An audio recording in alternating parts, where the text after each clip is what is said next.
তো finally lines বেলা বাজে 11টা বাসিদুল ভাই ঘুমে থেকে উঠতে আছে ওইটা হেরো মনে ভাই এখন ও স্বপ্নই দেখতে আছে। পরে আমি কালকে কয়া থিয়ে দিছি নাংলা বাজার যাই আমার এক জোড়া চড়ি না নাকবো, চড়িটার অবস্থা খুবই খারাপ। তাই 3 বন্ধু রওনা দিলাম, মিষ্টি দই এগুলা বাক করে দিলাম। আমি কইছি যে একটা শিকড় খিলামু, আর বাবু কইতাছে যে আমি একটা ফেলাক খিলামুনি। তাই ইতিমধ্যে বাবু শিকড় নিয়ে আইতাছে, ওরা দুইজন বাক করে খাইতে আছে, কারণ আমি শিকড় খাহারি না, আমার ঘুরানি ধরে।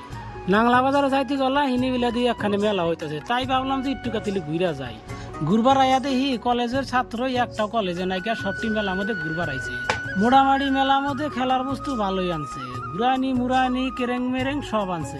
ইমরা বাবুর আবার একটা গার্লফ্রেন্ড আছে, 4 বছর ধরে লাভে পড়ছে, এখন পর্যন্ত একটা হুতা বলে কিনা দেয় নাইকা। তাই এই কাকড়া মাকড়া আবি যাবি কিনে গিফট দিব আর লাভার।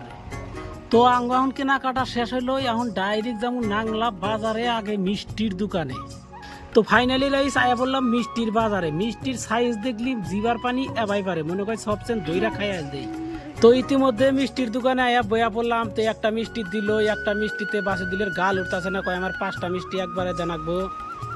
তো আমি বাসুদুলকে কইলাম আমি একটা হুরে তরে মিষ্টি খিলাম না, যদি খাবি তোর পয়সাটা কিনা খাগা। ওই একটা মিষ্টি আমি বাবুরে দিলাম, বাবু খাইয়া নিল, কিন্তু বাসুদুল খাবো না, ওর 5টা নাগে, ওর গোদা দিবি আমি 5টা মিষ্টি। তো ইতিমধ্যে বললাম আমি স্যান্ডেলের দোকানে, স্যান্ডেল থেকে তো পছন্দ হইলো, এই স্যান্ডেল আমি পাই দিলি তো আমার বান্দরি দেওয়া যাবো। তো তোমরা এখন কমেন্ট করো স্যান্ডেলটা কিরকম হইলো। এখন পুরান স্যান্ডেল কি করবো, লাত্তি মাইরে দিলাম ফালাইয়া। তারপরে একটা কন্যা সন্তান দেখো জলের মধ্যে হয়া থিয়া দিছে, মুখটা দেখলি আর আত্মাটা বইরা যায়। আর এটা যে কোন মায়ের সন্তান, ওই যে মাওডা দোকানে দোকানে ওই যে পানি দিতে আছে, এই কইরা 2টা পয়সা কামাই করে। তারপরে দেখো আসামের মধ্যে হাইয়েস্ট বড় বাজার হইলি আঙ্গর এই নাংলা বাজার। আপনি যদি সারা দিন এই নাংলার বাজার অলিগলিটা ঘোরেন, আপনি ঘুরে শেষ দেবেন। তো ইতিমধ্যে আঙ্গরে বাজার করা শেষ হলো, আমি কয় টাকার বাজার করি বাইতে যাই আপনি করে দেখাইতেছি।